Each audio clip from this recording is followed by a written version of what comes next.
Hello and welcome to South Bay Sports Radio. Here's your host, Nick Ingram. I'm here today with Mira Costa head coach Andy Diver. Coach, first time since 2013 that the program is in the championship game. I know about this, but what does this mean to you, especially this being the senior class that you started with as freshmen? Yeah, that's really exciting to see these kids as I'm staring into the bleachers where we met, 4 years ago as young little 14 and 15-year-olds, not knowing what's ahead, and then getting a chance to really develop and grow with these guys and kind of, implement our philosophies in the program and the culture and see those guys buy into that and now reap some benefits on the field has been real special. We talked the last time, episode 27, if you guys want to learn about a little bit more about Coach's background. But we talked about aggressiveness and how that plays into this program.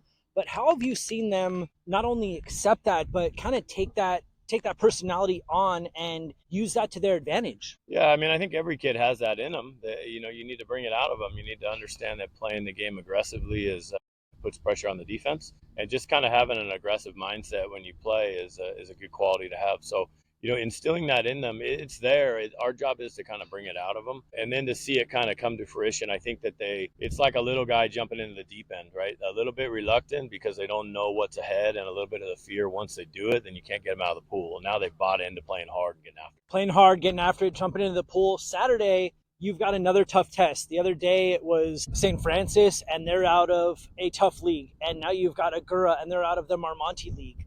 What's the mentality for this team that it doesn't matter who's on the other side of the diamond, that they're going, Costa baseball 100%? Yeah, I think that's the key for us is we always talk about playing the game, right? The game requires you to throw strikes and play defense, have competitive at-bats, run the bases smart and aggressive, and have energy. The other team, we assume at this point in the season, they're going to have that too. So we just got to worry about playing the game. It's hard enough and take care of ourselves. I know we'll show up ready to do that and not get caught up in the opponent too much. It's hard to say in the moment, but we just try to focus on us. 2013 seems like forever ago. I was not a father yet. I think I had just gotten to Cooperstown. But where were you in 2013, and how is your coaching philosophy not necessarily shifted, but how much have you learned in that 13 years? Well, I think the biggest shift for me as a coach is understanding that game days, you kind of take the coach out of it. Maybe there's 2 or 3 times a game where you might call a pitch or have a tendency as a coach because of your experience to put the guys in the right opportunity to maybe have a little bit more success. At the end of the day, what I've learned the most is that these guys on game day got to go play. And it's their moment, and success on Saturday or lack of success on Saturday, it's on those guys. We can prepare all we want, but they get the wins, right? And then we work hard through the losses. Where were you in 2013? 2013, I was living in Colorado. My daughter was 7 or 6 at the time. I was an athletic director at a middle school, taking a break from LA and kind of the higher level coaching scene, and then planning on working our way back here. That was the plan, with the intent to get back into it. Now, like we said, you've been at Mira Costa for the last 4 years. This team last year, one of the best in the area, one of the best in the Southern Section, one of the best in Southern California, but your season ends in the second round. How did you see that team, the returners from that team, kind of take that on and say, I don't want our season to end like that? Yeah, so it was a third round. We had to get that extra win in there. Last year's group and this year's group completely different. We had a healthy Garrett Jacobs on the mound, Aiden Pinn out of the pen, and then Lucas Shermer, maybe a top 5 player in the state. Harry Belden, Bernstein, Sawin, those guys were all super special. So when those guys left, I think the identity of that group in terms of ability left. I think what that group and last year's experience taught these guys is that winning is kind of the expectation, right? Or having success on the field is the expectation. You have a standard to live up to here at Costa in terms of playing good baseball. And last year we played great baseball. And so when they come in, it's kind of like the returners have that feeling of like, no, we don't do it that way, or that's not good enough here. And so they had that mindset. They were around that mindset. And a lot of those guys, with the exception of Ace and Kellen and Joaquin, all these guys, not much experience in terms of game reps last year.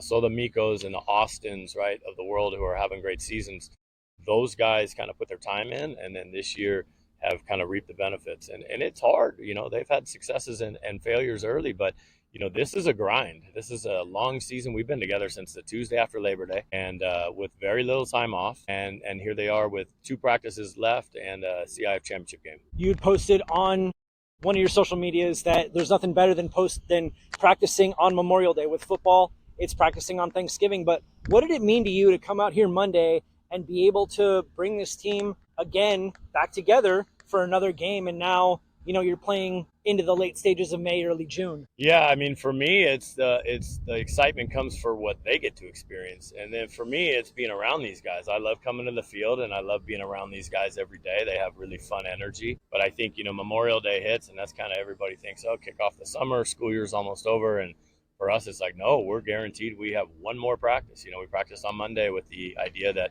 let's take care of business on Tuesday. And now we come out here with 3 more games, or 3 more days we get to stack, and then a game on Saturday. So the excitement of just being able to, it's like a marathon, right? Where it's like mile marker 25 and a half, and you can see it. There it is at Cal State Fullerton, the finish line. And so are we going to finish first, or are we going to finish second? At either rate, it's been an amazing race and run with these guys, and I'm happy for them. And we talked a lot yesterday about kind of visualizing success, and then I asked them what their why is. What is their why for Saturday? Who do you want to win it for, right? Who do you want to play that game for? Is it your coach or your school or your teammates or your dad? But who do you want to win it for, right? And so I kind of challenged them, and there were some emotions flying around the talk, and so it was cool. Last year, we had talked about student athletes and me asking you about your journey as a student athlete. But let's focus on the boys. Somebody comes, I know that without good grades, without attendance in the classroom, these kids can't really get that look at the next level. Yeah. But what's your message to them to focus on the student part of student athlete comes first? Yeah, well, it's 3 things in our program. It's family, it's school, and then it's baseball. And so your career is going to come to a screeching halt in high school or right there at the end of high school if your academics aren't there. You can be an average baseball player by college standards, be really good in the classroom, and there's a place for you. But if you're really good on the field and not very good in the classroom, there's really no spot for you. And so we just preach that, right? Handle your business. And because baseball career is going to come to an end, and you're going to want to fall back on your education you want that to be the pillar of your foundation for your future and moving forward. And so we just drill that, and we hold them accountable to it. We talk about grade checks a lot. We talk about grades. I check in with these guys a lot. The administration is very supportive in terms of guys missing class or getting out early. The teachers are great.